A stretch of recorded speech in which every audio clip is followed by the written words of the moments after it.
Oh, mine didn't crack as much as yours did. Happy Casual Wine Geek Wednesday. Happy Wednesday. Those are some sexy screw tops you just heard. Well, I think up. yours was sexier than mine was. Mine was a little, we'll say late to the party.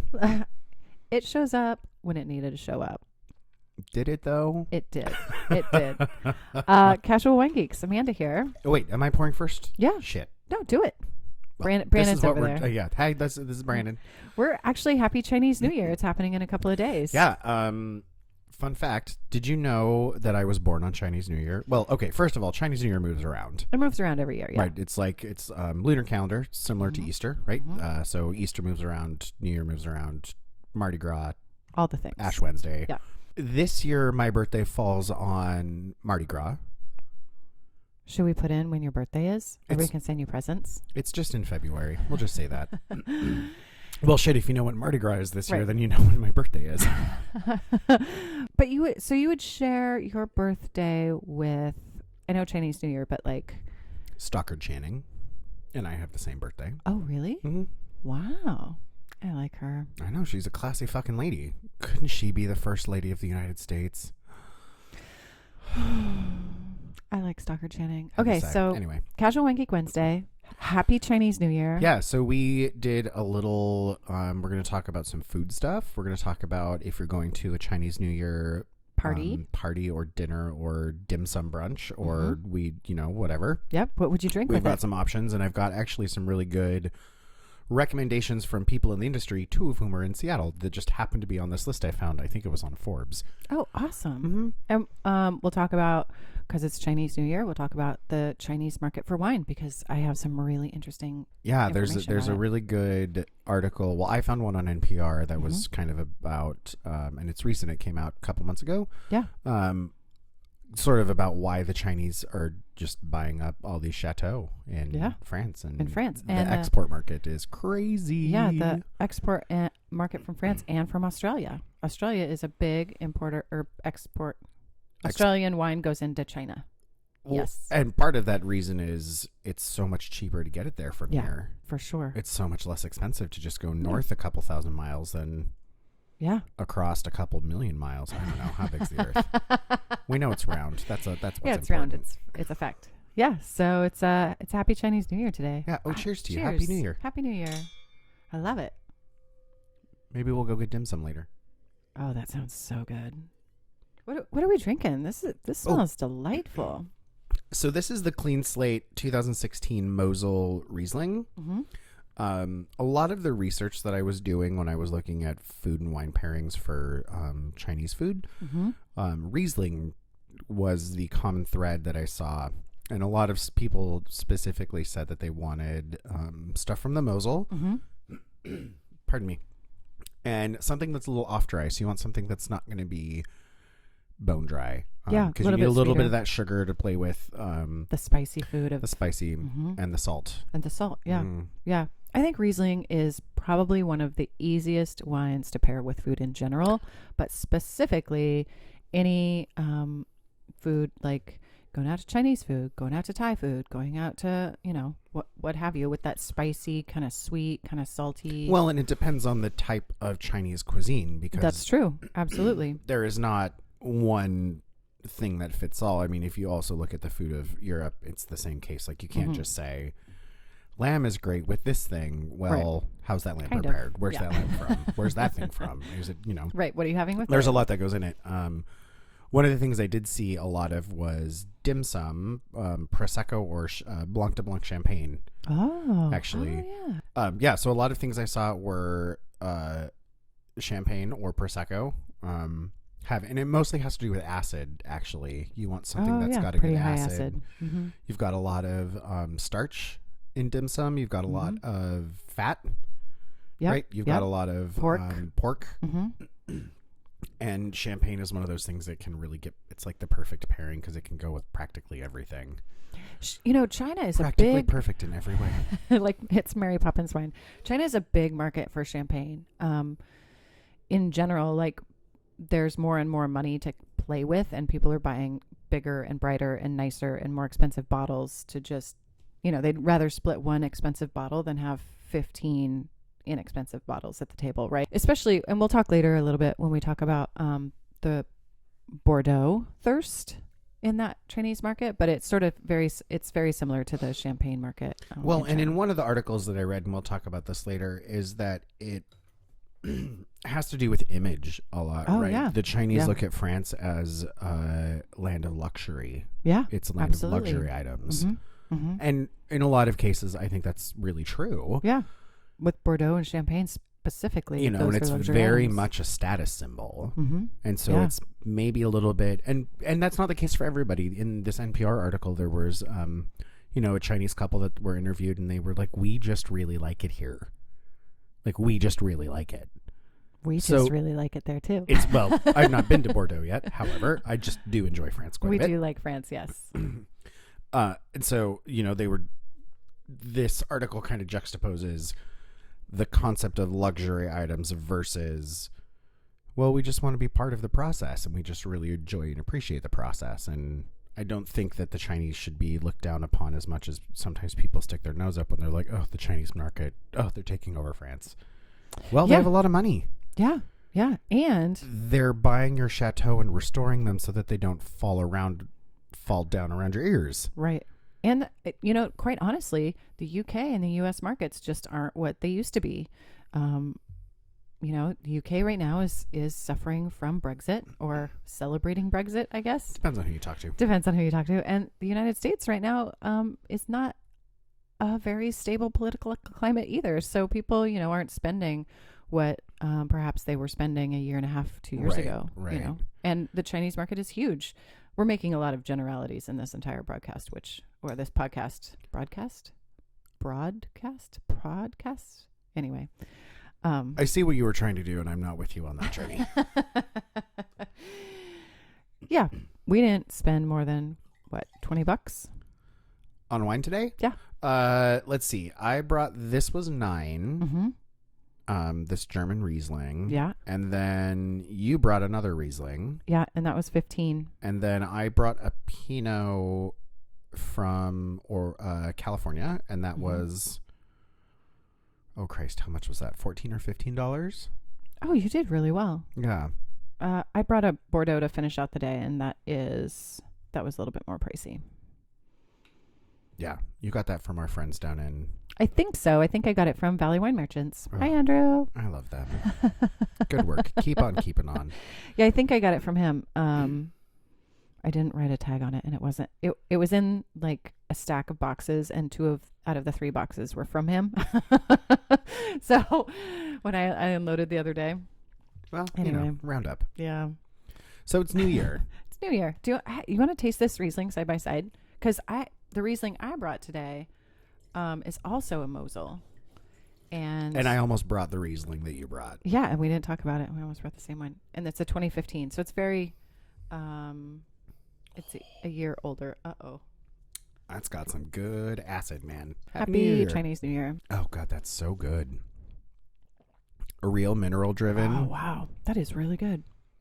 Kind of peachy, kind of nectarine-y. Whoa. Yeah, that acid. Right down the middle of your tongue. It hits you right in the, what is that called? The medulla. No, wait. Ooh. I want to say umlaut, but those are dots above a U.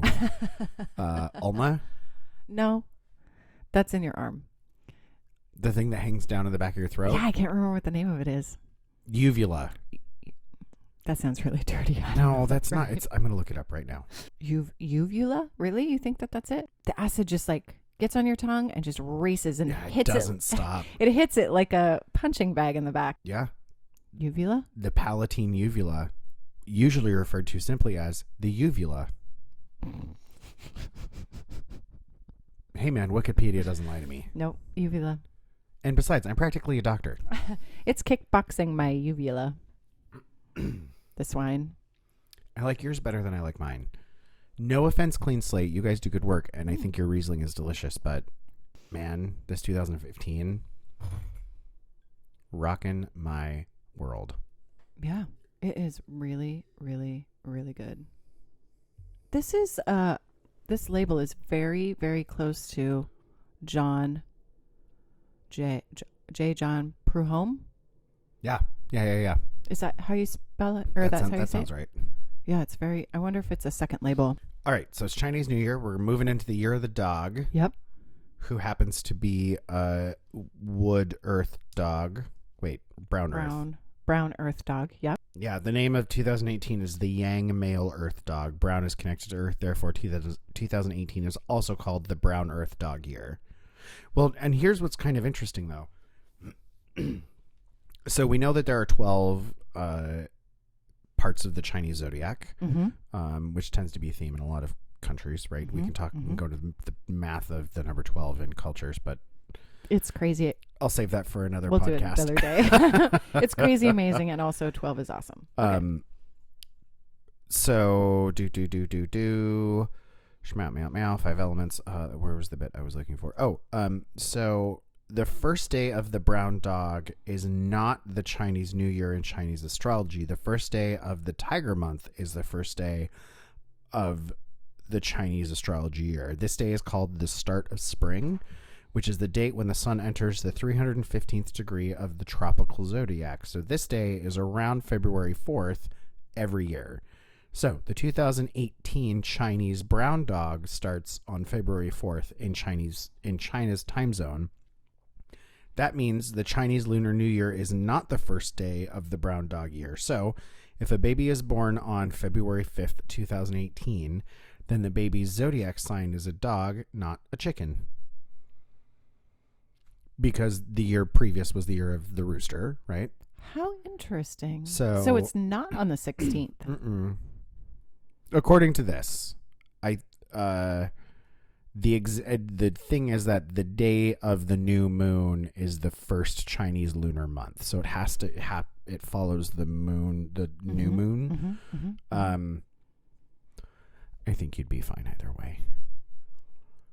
It's either February 4th or February 16th. Right, and I'm going to go with now that I didn't see listed anywhere else. So how credible this website is, we don't know. But it's cited on our Patreon. I don't fact check the sites. Or I don't fact check my own sites. Interesting. Does that sound right? Yeah, we find it on the internet. We talk about it. Pretty much. We taste it and we tell you what we think, and we talk about weird life stuff. Yeah. So I don't know. I think that's a little interesting, which makes me think that maybe I wasn't actually born on New Year, but when you look up the year that I was born, it's on a calendar, it says Chinese New Year is this day. So everything's a fluid fact tonight, is what you're saying. Yeah, I'll do some investigative reporting and let you know next week. Yeah, that Riesling is so good. Awesome. $15. Awesome. Yeah. Bin 41. West Seattle. All the cool kids are going there. I love these small little shops. I love these small little shops owned by these people that really want to make their community a better place. Yeah, involved in community, involved in good products. Yeah. Bin 41 on the list. Valley Wine Merchants on the list. West Seattle is so far away, but it's really not. Yeah. There's a bridge. Take you straight there. So, Chinese food. Delicious. And we're not necessarily talking about like the American version of General Tso's. No. Which is not Chinese food. It's American Chinese food. Yeah. A lot of the stuff that I found on food, a lot of people are really instantly going to go towards aromatic whites like Riesling, like Gewürztraminer, thinking that it's sort of a catch-all. But the problem is, it's almost like saying, oh, if you have Thai food, you should automatically reach for Riesling.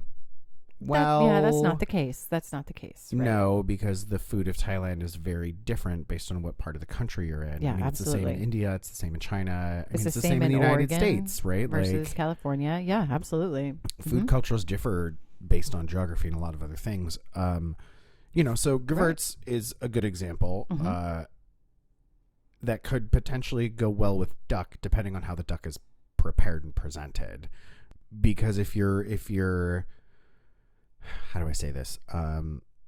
Gewürz can really easily overpower something less than it is. So it's almost like the dessert conundrum.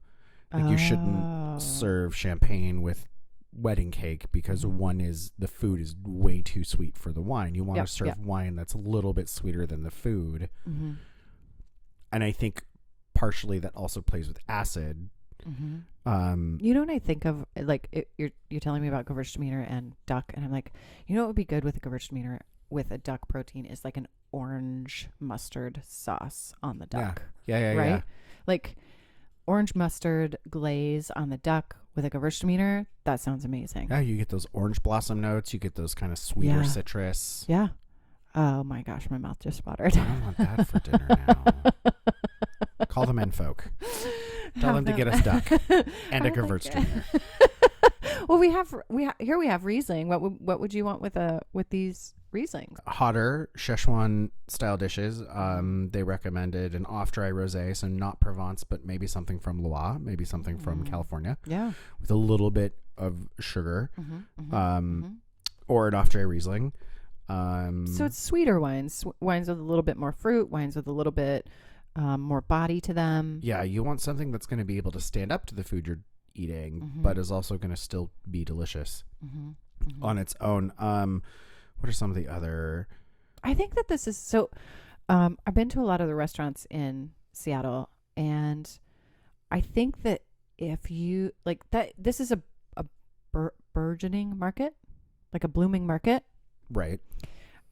If you could cultivate a really, really great wine list at a dim sum place, right? Like there's all sorts of different Asian cuisine. There's great places here in Seattle with amazing somms that work there, some of which we know that we went to school with.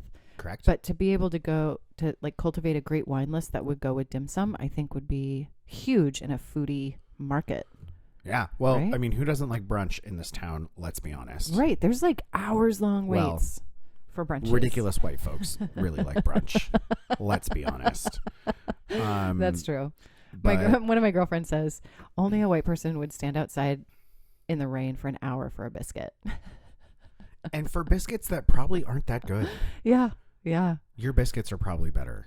Well, I make amazing biscuits. Yeah. Thanks for the recipe. You're welcome. Well, no, it's you got just great biscuits. It's just one of those I never really think about. Good God, lady. I mean, we are definitely not a PG show. We have to say that we swear. Yeah. And we're a little lewd. What? You got great biscuits. Hey, thanks. Pour me a drink.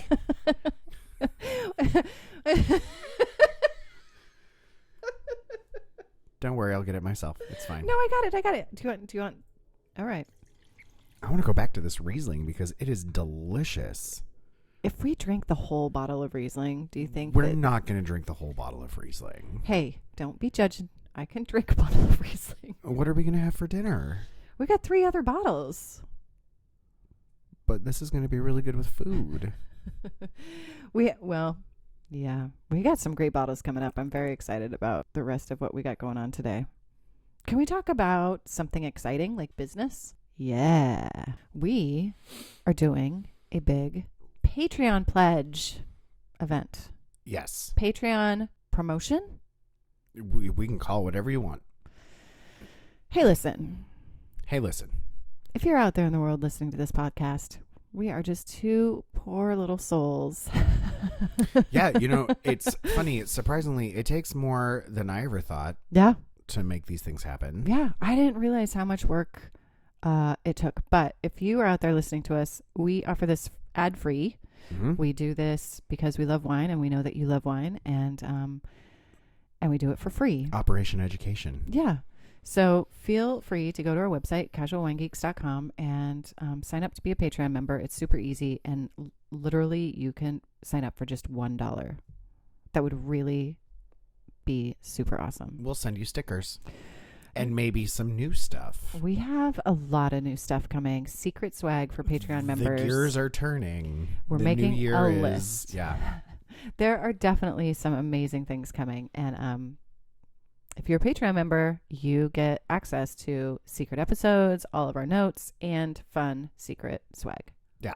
And sometimes a behind the scenes thing. Mm-hmm. If I wear a different outfit. Well, you're going to be wearing a different outfit at our first public event, which is happening in February. Oh, yeah, that's right. We should talk about that. Yeah, Curves in Bloom. And you can look them up also on the website.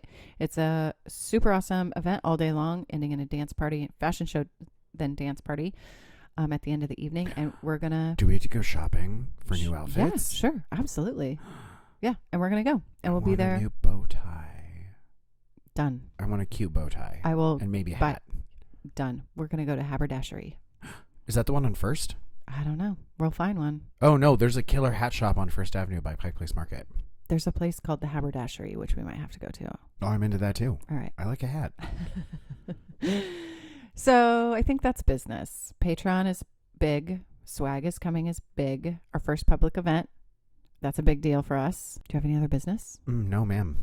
Housekeeping? Housekeeping. I don't think so. Oh, that's going to be obnoxious for the listeners. If you're at home, no one's at your door. No, it's not a pizza man. If you didn't order a pizza, don't open the door. That's I just how you watched. get the murders. That's how you die. Don't get the deads. That's okay. how horror movies start. It's never the pizza. That's right. It's just don't. Just don't answer the door ever. Yeah. Pretend you're not turning the lights off. Yep. Make sure you have socks on. Yeah. Or make sure you also have shoes on in case someone breaks in so you can run away. I'm tangenting here. I apologize. Riesling, Chinese food. It's real great. Here's why. Do it. First of all, try it twice. Yeah, You won't be and a disappointed. lot of it is really you can play around, and certain things are going to work better with certain things based on the producer or based on the food or based on how you're feeling. And so one of the things that I think is really important to take away from food and wine pairing is that it's not an exact science. No. If you like a thing with the thing, eat and drink those things together. Yeah, absolutely. Now, there are reasons why certain things go together: acid, sugar, salt, fat, tannin. All the things. Like, there's a lot that goes into pairing a thing with a thing. And one of the kickers about Riesling is, like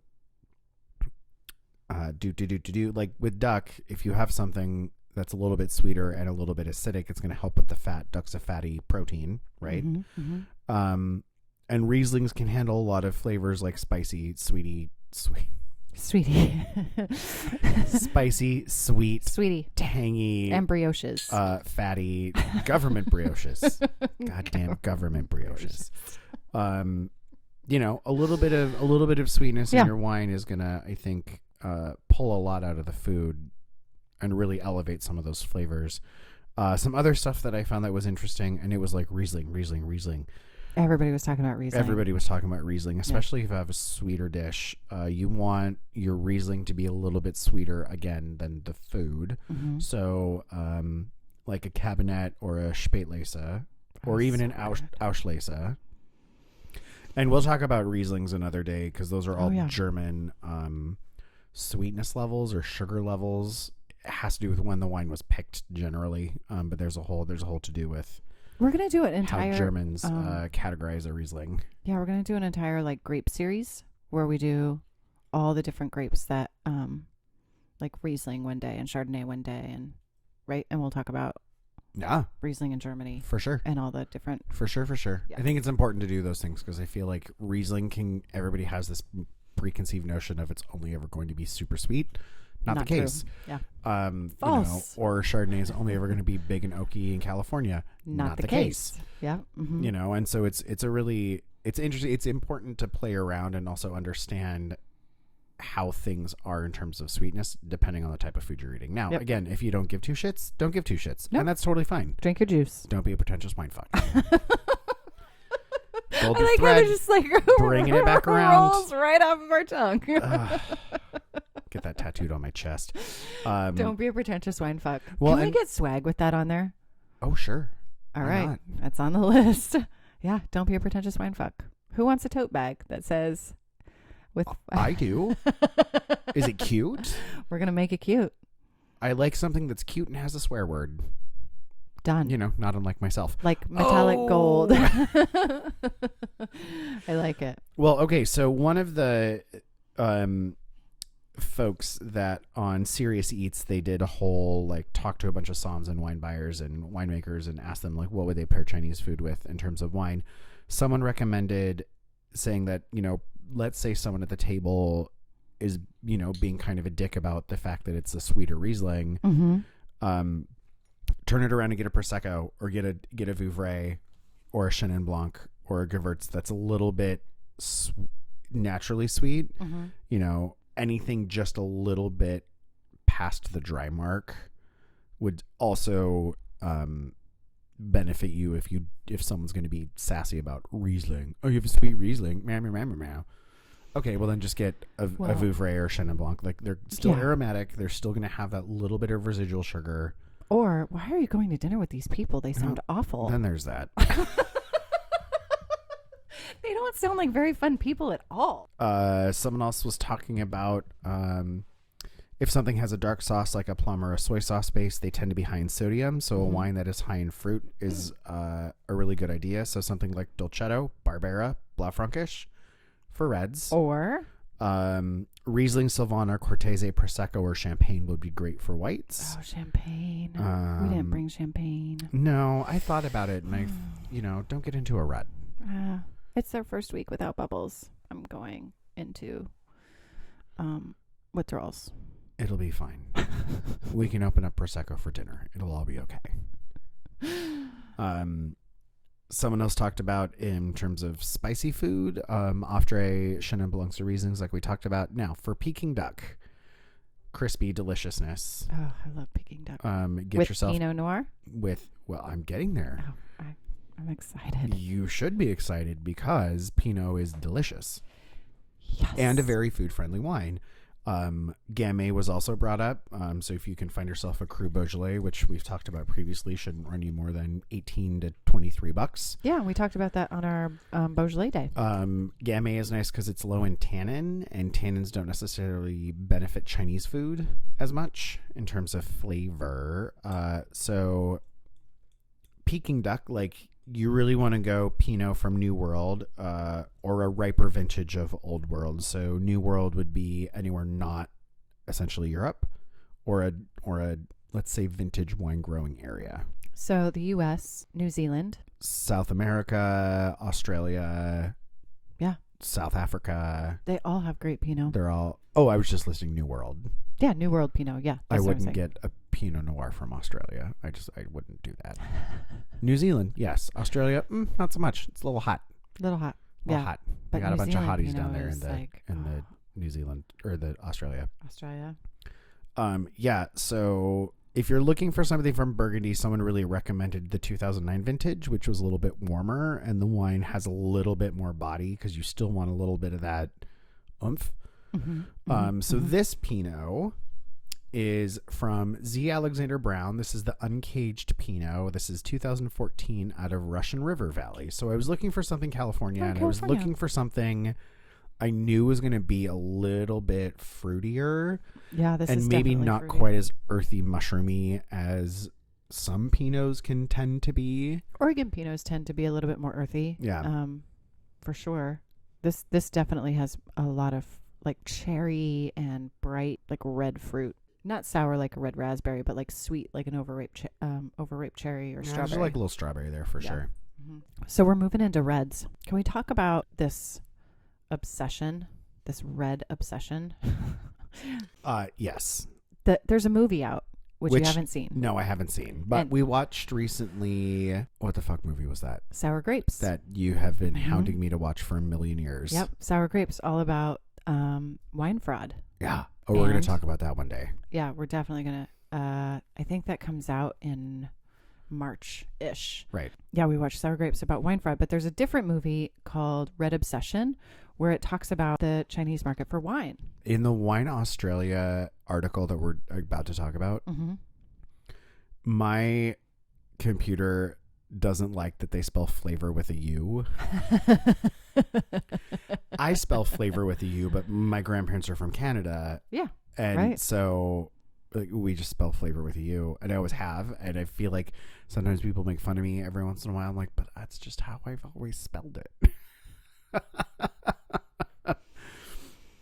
Yeah. So I thought it was funny that for this Australian article, my computer was like, oh, names in Chinese and also words with U's.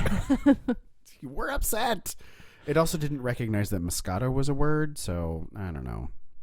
Those Windows, government brioches. Maybe fix your something. So okay, so here's this article that you sent me about. Wait, do you want me to go back to Red Obsession? Oh, sorry. Yes, that's Red okay. Obsession. So Red Obsession. It's this movie. I'm just gonna sit and drink my Pinot. Yeah, and listen drink your to a Pinot. story. Red Obsession is this really great movie, and it's about Bordeaux, and it's about the Chinese market for Bordeaux wine. And it talks, and this whole movie is set up really, really well, where this is off of IMDb. For centuries, Bordeaux has assumed a mythical status in the world of fine wine as a behemoth of wealth, power, and influence, which I think is true. Well, and France, unlike Italy, has been unified for a long time. Right. Right. So this goes on saying, its prosperity has always been linked to the capricious nature of markets and the shifting fortunes of global economies, which I also think is true. I absolutely agree with all of that. Right. So then this is the what is it called? People write up about this movie, what this movie is about. Oh, critics? No, not a critic, but like a summary of the movie. Yeah. A synopsis. A synopsis. Yes, this is a synopsis. Now, change is coming to Bordeaux, with traditional customers like the U.S. and the U.K. falling away, which we talked about, due to different political and economic natures. I'm quoting, as China's new rich push prices to stratospheric levels, the demand is unprecedented, but the product is finite, and this new client wants it all. Will the China market be the bubble that never bursts, or the biggest threat yet to Bordeaux's century-old reputation? Which I think is weird that they put that in there, but it's like a documentary on Bordeaux and the Chinese market, and then at the end of the movie they show spoilers. No, not a spoiler. Well, it's the end of the movie. It's a spoiler. Well, it's. I mean, it's a documentary, so it's not like. That's not a spoiler. Star Wars. They show all of this land, how all these producers in China are starting to grow grapes and produce wine in China, based upon what they've learned in Bordeaux or the wine that they've had from Bordeaux. Like, it's so interesting. I'm fascinated to see, and that gets talked about in the NPR article about Chinese producers or Chinese buyers, getting chateau in Bordeaux. Yeah. Because they want to learn how to make wine, and they want to learn how, you've sustained this thing for so long in this area, and we're going to try and take what you've learned and, transplant it there. Yeah. Now, to the best of my knowledge, grapes are not native anywhere in China. Probably not. I have never heard of, prior to this movie, of grapes being grown in China. But the other thing that's starting to be grown over there too is hemp. Most of the CBD and like that you get at Whole Foods, or one of those fancy like knit, is from hemp plants that have been grown in China and the CBD extracted. Now, here's a thing that's been buzzing around for a long time. At least maybe the last couple months I've been hearing about it, is like, oh, that came from China. It might not be safe because the regulations are so much different. That's true. Now, as we've seen in Europe, where wine is treated like a food and has its own branch of the agricultural ministry. Yep. That might not be the case in different countries. Right. And so there's a reason that you don't see a lot of American wines in France, because they have different standards than we have. Right. We don't classify in the U.S. wine as a food product. And just like in China, when they grow hemp, it is not classified to the levels that the legal cannabis industry is. Right. It's not tested to the same levels. It's not all those things. So I like, part of me wants to taste a wine that came out of China. And then the other part of me is like, oh God, I don't know. Like, I don't know. Well, and I don't know. No one thought that you would really be growing grapes out of South America, and all of a sudden you've got That's true. That's true. Argentina, Uruguay, Chile. Beautiful, amazing, incredible wines. So, I'm not going to say that I don't expect something good someday to come out of China. I just don't think I'm going to see it for a long time. Yeah, and here's the other thing. We haven't been over there. We don't know anything about this market. I'm speaking for you, but I've never tasted Chinese wine. I don't know anything about that. I have one production. time. You have? And I think it was a bad bottle. Oh, really? Like it maybe didn't survive the flight, or someone had it in their cellar for God knows how long. I think someone brought it in school. Really? I'm really super interested, and Yeah, someone brought it to school because it had characters on the label. It wasn't only printed in English. And it was a wine that was a product of China.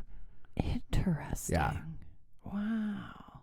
And so it's one of those like, just because you can doesn't mean you should, but then look at South Africa.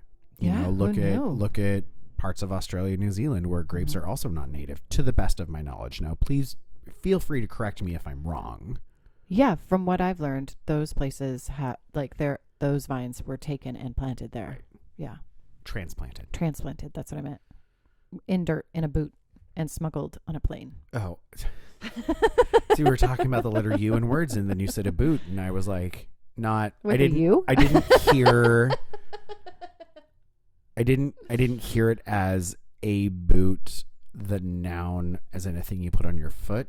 Oh, like a boot. I heard it as a boot, like About. I'm out in a boot. Out in a boot. Not out in a boat or in a boot like old Mother Hubbard who lived in a shoe. So,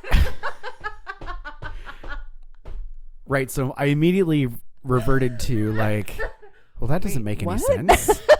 Oh God, I'm so. Oh no, sorry. because she actually meant a space BOOT. Right. Oh fuck. Let me tell you, we'll be watching TV and I'll be, you know, like playing on my phone or reading a book, or I won't really be paying attention. Mm-hmm.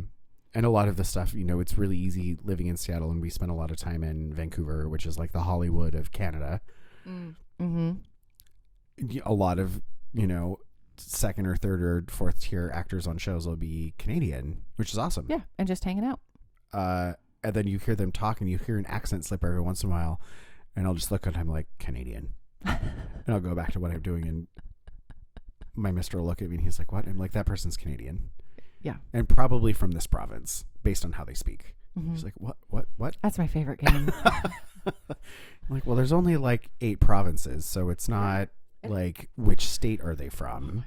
Where are you from? Because you ain't from around here.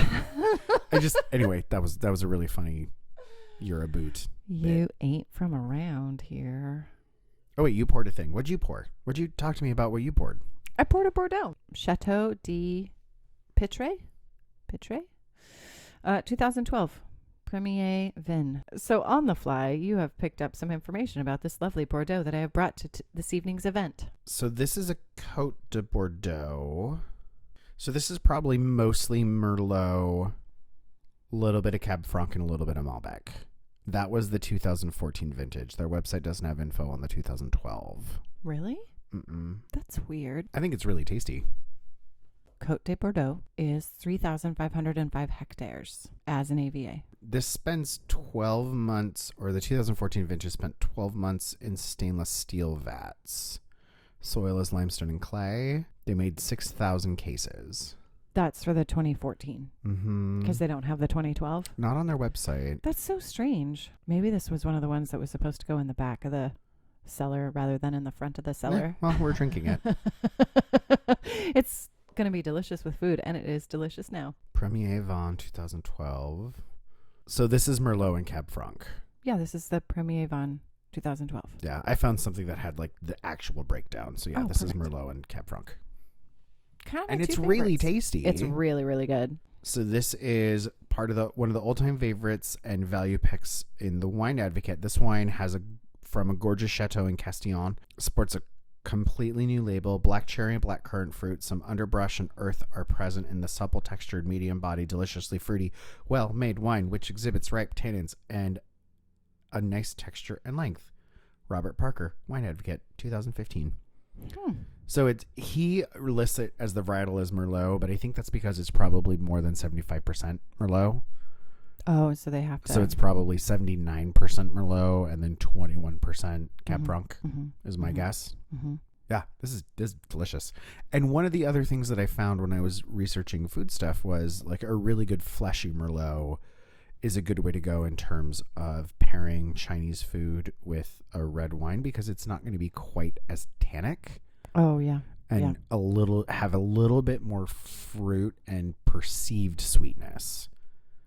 Yeah, your brain perceives fruit as sweet. Yeah, so if you wanted a heartier red, someone recommended a fleshy young Merlot or a GSM, so Grenache, Syrah, Mourvedre, rather than a cab. Cabs are probably going to be too broad-shouldered to deal with some of the flavors that are in Chinese food. Yeah. Too broad-shouldered, like too structured, too tannic, a little bit too much.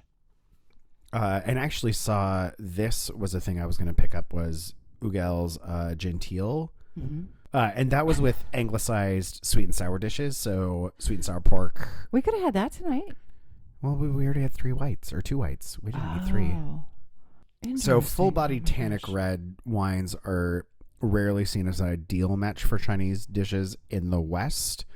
To many Chinese people, they can not only honor a value guest but pleasurably enhance the sensation of the spiciness on the palate. So again, it's just sort of boils down to who's cooking your food. You know, there's a lot of difference in what region your wine comes from and what region your food comes from, how they're going to match together.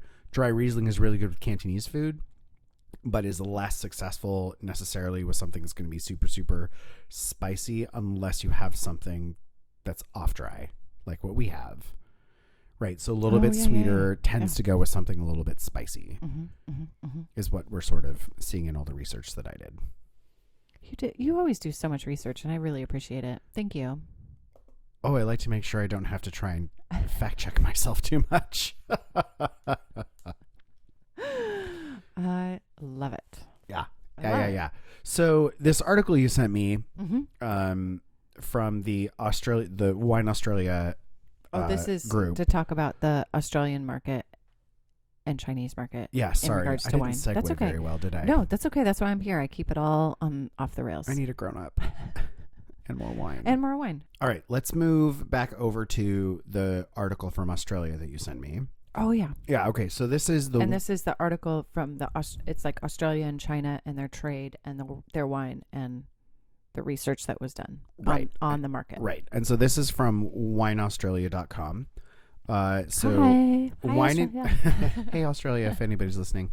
Wine Intelligence's research director, Xuan Zhao, in his first visit to Australia, presented Wine Intelligence's latest research on China at some seminars that were hosted by Wine Australia in Sydney and Melbourne. So some of the insights that they really wanted to focus on and talk about were there are now an estimated 48 million urban upper middle class drinkers of imported wine in China. 48 million? 48 million. Wow. That's a lot. Part of that has to do with growing disposable income paired with in distribution being improved in terms of how you're getting wine from A to B, and also how your access to wine in lower tiered cities has improved, which tends to support the concept of imported wine, because if there's a demand, we'll bring it here and we'll figure out a way to make sure it's on the shelves if it's a thing that you want. Yeah. And if you're going to pay for it. You know, if you're not in Beijing, if you're not in Hong Kong, some of the bigger towns, maybe the Tacoma of China. No offense, Tacoma, which I think is like the second largest city in the state. Oh, yeah. Or is Spokane the second largest city in the state? I think it's Tacoma. Hi, hey, Tacoma. T-Town. Sorry. We love you. I didn't mean it. You're like the Hong Kong of Washington because you're on a port. I don't know. You're like the Oakland of San Francisco. Let's just break it down. Wait, the Oakland of San Francisco? Yeah. That doesn't make sense. I know. That's why it's funny. Gotcha. Okay. Yes, I'm with you on that train for sure. So there's an increasing number of consumers who are purchasing wine for personal consumption as opposed to getting wine as a gift, as opposed to collecting for the sake of collecting. Like you're buying wine because you like it and you want to drink it. Not as currency. Right. Got it. A lot of red wine sales, consumers are tending to favor fruitier styled wine, a little bit softer, lower in tannin and acidity. And on the flip side of this, you're seeing a developing demand and need for white wine, specifically things that are aromatic like Riesling, Sauv Blanc, Chardonnay, Chenin Blanc, Moscato.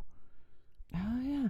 And you know, I was going to tell you, remember when we were talking on our wine scoring day, you talked about a gentleman by the name of wine scoring was, I think, episode number 5, James Suckling. Oh, yeah. He's in Hong Kong, and I follow him on Instagram, and he shows all of these wines that we've been drinking tonight and what he pairs them with his food.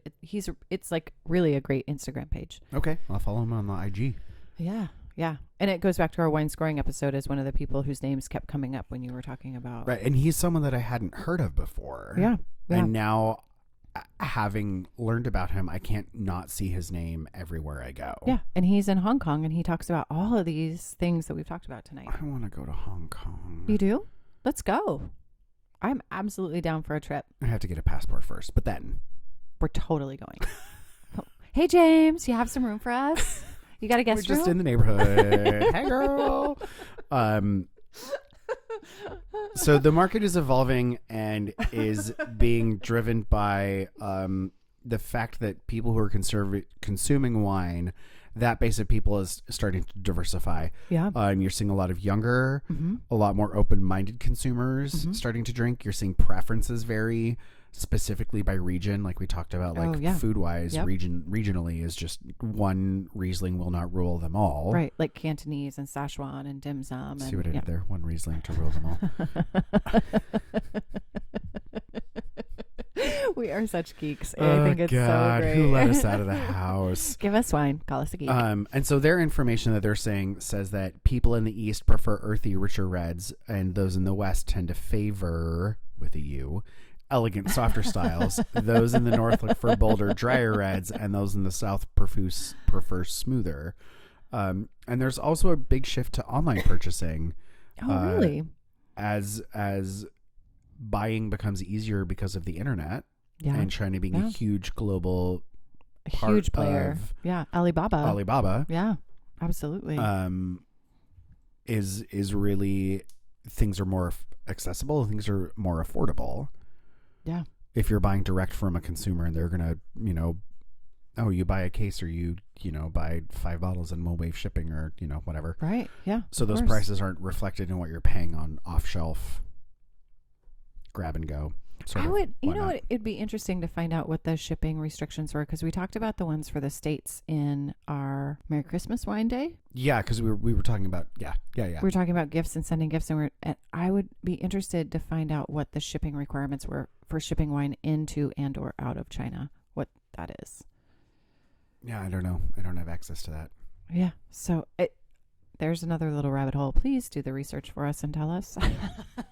So I don't know. I just thought those were some interesting tidbits and vittles. And just to kind of wrap it up, and we'll go back to the Bordeaux situation at hand. We talked about the fact that the Chinese are buying chateaus. Oh yeah, in Bordeaux. Mm-hmm. And this NPR article, there was a woman who, I think she's a real estate agent, and she's Chinese herself, and she's helping Chinese businessmen buy chateau. Mm-hmm. And it pretty much for her began around 2007 when you saw a big demand for Bordeaux skyrocket in China. Yep.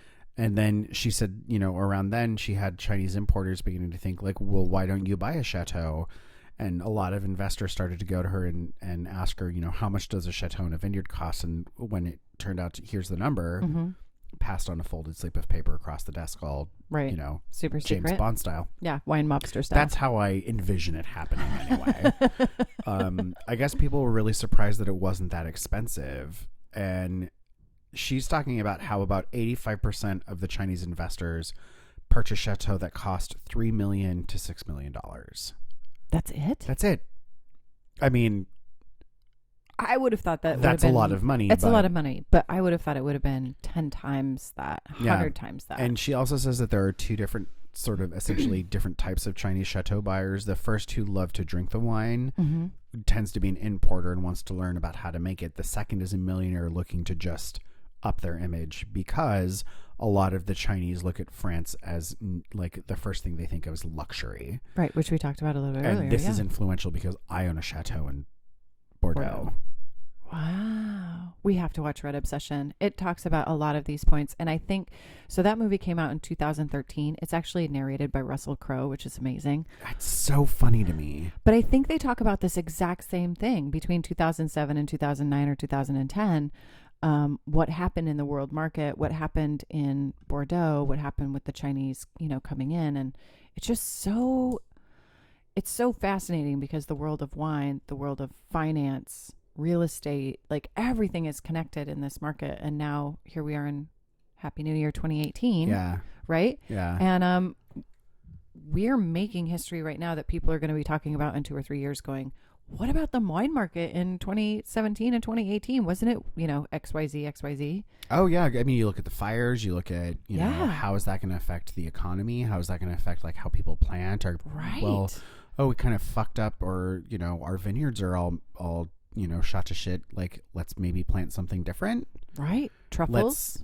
Well, not maybe? necessarily. I'm talking about varietals. Oh, like, varietals. Oh. Let's I know people ripping out their vineyards and leave putting that cannabis block in. and it's It's crazy. It is crazy. It's bananas. Yeah. Bananes. Thanks, Gwen Stefani, for teaching me how to spell.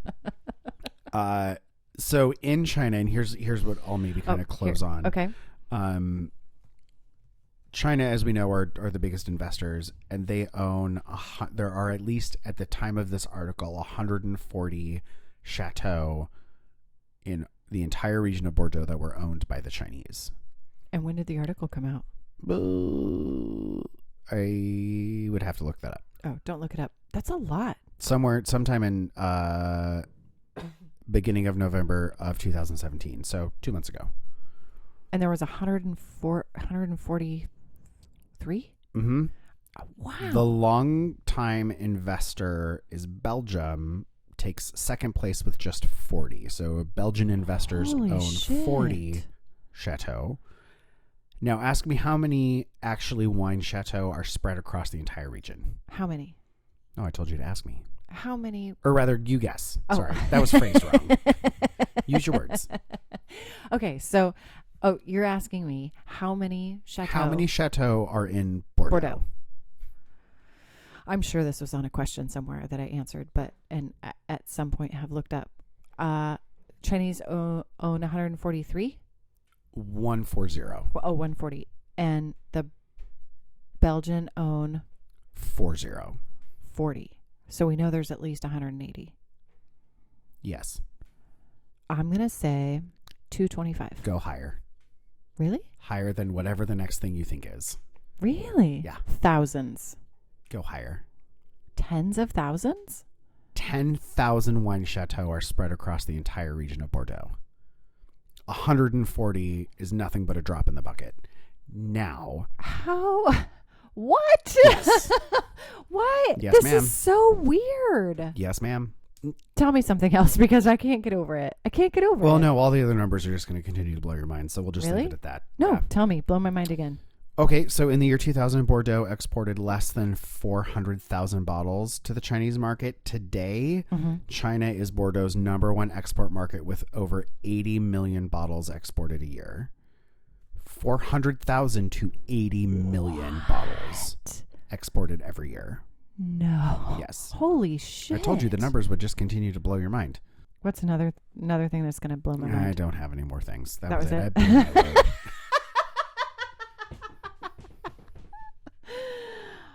Wow.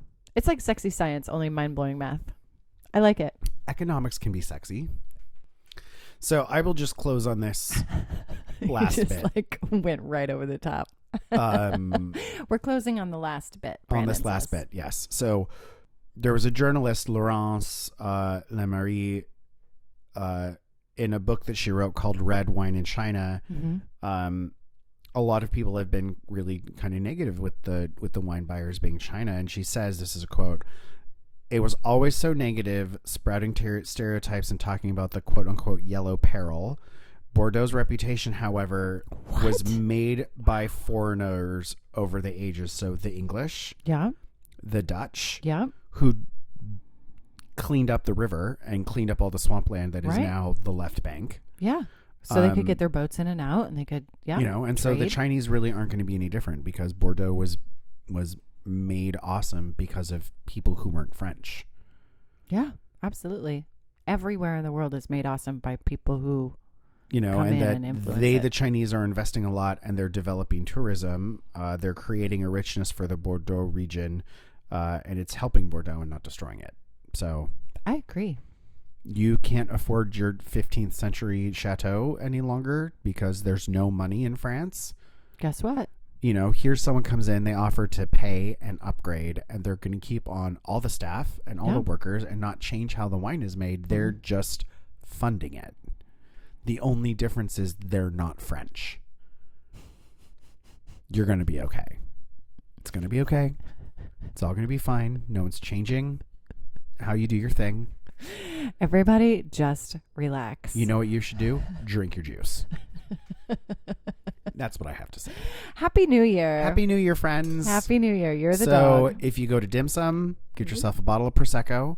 If you're drinking Crispy Duck, go for a nice Pinot. Yeah. Oh my gosh. And You Bordeaux know, is always a great choice. Something aromatic like a good Chenin Blanc, good Vouvray, good Riesling. nice Riesling. Riesling. Just make sure you pay attention to the food and where it's coming from. Was that a weird pop? That was. Huh. Make sure you pay attention to the food. And where it's coming from. Thanks for listening. Always take 2 bottles. Casual Wine Geeks. Ciao. Bye-bye.